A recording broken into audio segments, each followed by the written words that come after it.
श्री शिवाय नमस्तुभ्यम हर हर महादेव। देखिए दोस्तों, हम सभी जानते हैं कि कल दिनांक 23 जून रविवार से आषाढ़ मास के पवित्र महीने की शुरुआत हो रही है।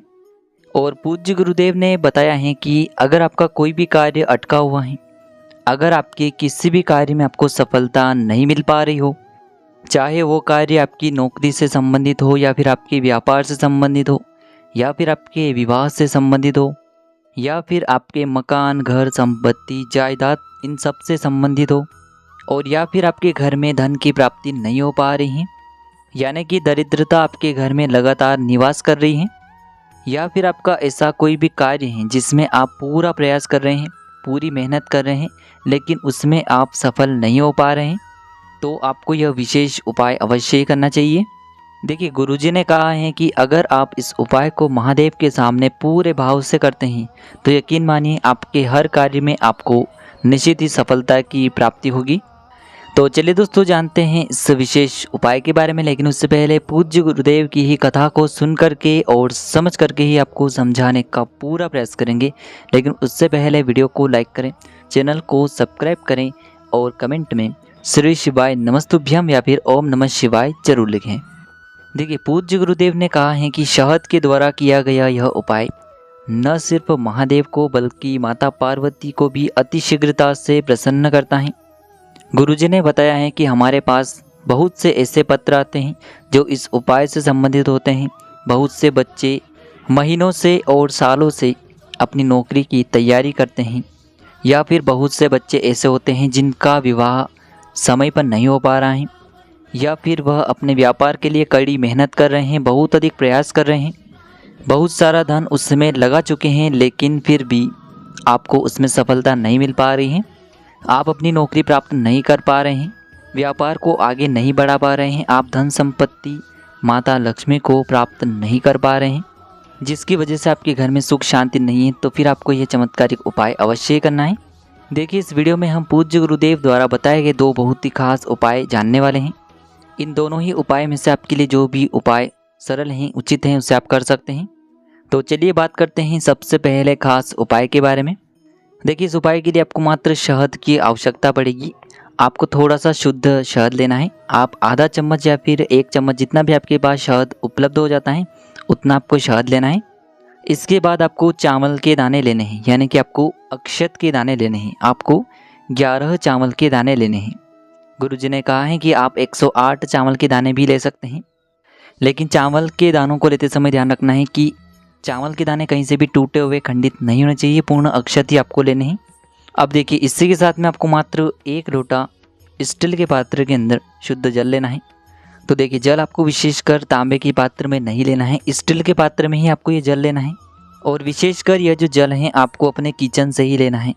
जब भी आप अपने घर से जल लेकर के इससे कोई भी उपाय शिवलिंग के सामने करते हैं तो आपके जीवन के बहुत से संकट महादेव ऐसे ही समाप्त कर देते हैं। महादेव की कृपा से यदि आपके जीवन में पितृदोष, वास्तु दोष की समस्या है तो ये सभी समस्या बहुत ही शीघ्रता से समाप्त होने लगती हैं। तो आपको 1 लोटा स्टील के पात्र के अंदर जल लेना है और इसी पात्र में आपको मात्र 1 से 2 चम्मच कच्चा दूध भी मिला देना है। अब देखिए दोस्तों, मात्र ये जो सभी सामग्रियाँ हैं इन्हें लेकर के आपको पहुँचना है भगवान शिव के मंदिर में। गुरुदेव ने बताया है कि यह उपाय आप सुबह से लेकर के शाम तक किसी भी समय में कर सकते हैं। देखिए दोस्तों, शिव मंदिर पहुंचने के बाद सबसे पहले तो आपको जो अपना मुख है वह उत्तर दिशा में कर लेना है और आपको दक्षिण दिशा में बैठ जाना है। लेकिन शिव मंदिर में भीड़ अधिक है तो फिर आप किसी भी दिशा में बैठकर इस उपाय को कर सकते हैं। देखिए दोस्तों, सबसे पहले तो आपके पास जो चावल के दाने हैं, इन चावल के दानों को आपको एक एक करके उस स्टील के पात्र के अंदर डालते जाना है। यानी कि आपने जो कच्चे दूध से युक्त जल तैयार किया था स्टील के पात्र के अंदर, उसके अंदर आपको एक एक चावल का दाना डालते जाना है और आपको श्री शिवाय नमस्तुभ्यम इस मंत्र का स्मरण करते रहना है। यदि आपके पास 11 चावल हैं तो आपको 11 बार श्री शिवाय नमस्तुभ्यम इस मंत्र का स्मरण करते हुए एक एक चावल का दाना उस पात्र के अंदर डाल देना है। और यदि आपके पास 108 चावल के दाने हैं तो आपको 108 बार श्री शिवाय नमस्तुभ्यम इस मंत्र का जाप करते हुए ये चावल उस पात्र के अंदर डाल देने हैं। अब देखिए, आप जो शहद लेकर के आए थे इससे आपको अपने तर्जनी उंगली या फिर अपनी अनामिका उंगली पर थोड़ा सा लगाना है। देखिए, आपके सीधे हाथ की जो तर्जनी उंगली या फिर अनामिका उंगली होती हैं उसी में ही आपको यह शहद लगाना है। अब देखिए यह जो शहद है इसे आपको शिवलिंग पर जहाँ माता पार्वती का हस्त कमल होता है, कटी वाला भाग होता है, इसके चारों तरफ आपको अच्छे से शहद का लेपन कर देना है। देखिए जिस स्थान पर शिवलिंग रखा हुआ होता है, शिवलिंग जिस स्थान से जुड़ा हुआ होता है वहीं पर माँ पार्वती का हस्तकमल होता है। तो इसके चारों तरफ आपको अच्छे से शहद लगा देना है। अब देखिए अंत में जो आपके पास 1 लोटा शुद्ध जल है इसे आपको धीरे धीरे भगवान शिव की शिवलिंग पर ही समर्पित कर देना होगा। श्री शिवाय नमस्तुभ्यम इस मंत्र का लगातार जाप करते हुए जल को अर्पित करते समय आपको सूर्येश्वर महादेव का लगातार स्मरण करते रहना है। सामने स्क्रीन पर आपको दिखाया जा रहा है, आपको सूर्येश्वर महादेव का स्मरण करना होगा। इसके बाद शिवलिंग के सामने बैठकर आपके जीवन में जो भी समस्याएं चल रही हैं, जो भी परेशानियां चल रही हैं, उन्हें दूर करने के लिए आपको महादेव से प्रार्थना कर लेनी है। गुरुजी ने बताया है आपके जीवन की चाहे किसी भी प्रकार की समस्या हो, चाहे व्यापार से संबंधित हो या फिर नौकरी से संबंधित हो या फिर धन की प्राप्ति को लेकर हो, जिस भी प्रकार की समस्या हैं आपके जीवन में चल रही हैं उसको दूर करने के लिए आपको महादेव से प्रार्थना कर लेनी है। पूज्य गुरुदेव ने बताया है कि जो भी व्यक्ति शिवलिंग पर इस प्रकार से ये चमत्कारिक उपाय करता है तो यकीन मानिए आपके जीवन से तमाम समस्याओं का अंत होना प्रारंभ हो जाता है।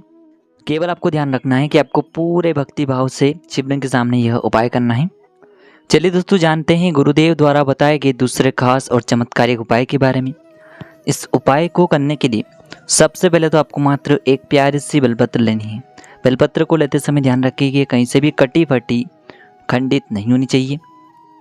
देखिए अभी बेलपत्र के वृक्ष का पतझड़ हुआ है और बेलपत्र के वृक्ष में नई नई पत्तियां आना प्रारंभ हो चुकी हैं, तो आपको आसानी से बेलपत्र प्राप्त हो जाएगा। लेकिन किसी कारणवश बेलपत्र प्राप्त नहीं हो पाती तो आप शिवलिंग पर चढ़ी हुई बेलपत्र पुनः शुद्ध जल से धोकर के उसका उपयोग कर सकते हैं।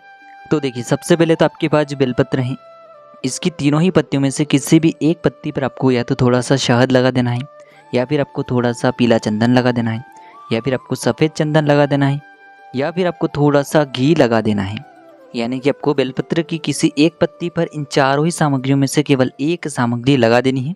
पूज्य गुरुदेव ने बताया है कि जो भी व्यक्ति इस प्रकार से बेलपत्र पर यह विशेष सामग्री लगा करके शिवलिंग पर अर्पित करता है तो उसकी ऐसी कोई विशेष मनोकामना नहीं जिसे हमारे महादेव परिपूर्ण न कर सकें। तो इस प्रकार से आपको ये बेलपत्री तैयार करनी है। इसी के साथ में आपको मात्र एक तांबे के पात्र के अंदर अपने ही घर से शुद्ध जल लेना होगा। अब मात्र ये दोनों ही सामग्री लेकर के आपको सीधे पहुंच जाना होगा भगवान शिव के मंदिर में। यह उपाय भी आप सुबह से लेकर के शाम तक किसी भी समय में कर सकते हैं। मंदिर पहुंचकर सबसे पहले तो आपके पास जो बेलपत्र है इसे आपको अपने सीधे हाथ में रखना है। आपके जीवन की जो भी विशेष प्रकार की मनोकामना है जिसके लिए आप यह उपाय कर रहे हैं, चाहे वह मनोकामना धन को लेकर हो, चाहे व्यापार को लेकर हो, नौकरी को लेकर हो, आप जिस भी प्रकार की मनोकामना के लिए यह उपाय कर रहे हैं उसका आपको मन में स्मरण कर लेना है। और यह जो बेलपत्री है इसे आपको भगवान शिव के शिवलिंग पर अर्पित कर देनी है। देखिए बेलपत्र इस प्रकार से आपको अर्पित करनी है कि इसकी जो डंडी है वह जलाधारी की ओर रहेगी, चिकनी साइड शिवलिंग से स्पर्श रहेगी। इस प्रकार से आपको ये बेलपत्री अर्पित करनी है। अंत में जब आप 1 लोटा जल लेकर के आए थे इसे आपको धीरे धीरे भगवान शिव की शिवलिंग पर ही समर्पित कर देना है। श्री शिवाय नमस्तुभ्यम इस मंत्र का स्मरण करते हुए। पूज्य गुरुदेव ने बताया है कि जो भी व्यक्ति इस प्रकार से यह विशेष उपाय करता है तो उसकी ऐसी कोई विशेष मनोकामना नहीं जिसे हमारे महादेव परिपूर्ण न कर सकें। केवल आपको ध्यान रखना है कि बेलपत्र की किसी भी एक पत्ती पर आपको एक विशेष सामग्री अवश्य ही लगानी है। उसके बाद ही आपको ये बेलपत्री शिवलिंग पर अर्पित करनी है। तो इस प्रकार से आपको इस सुंदर सा उपाय इस विशेष तिथि पर अवश्य करना है। उपाय से जुड़ा किसी भी प्रकार का सवाल है तो कमेंट में पूछ लें। श्री शिवाय नमस्तुभ्यम। हर हर महादेव।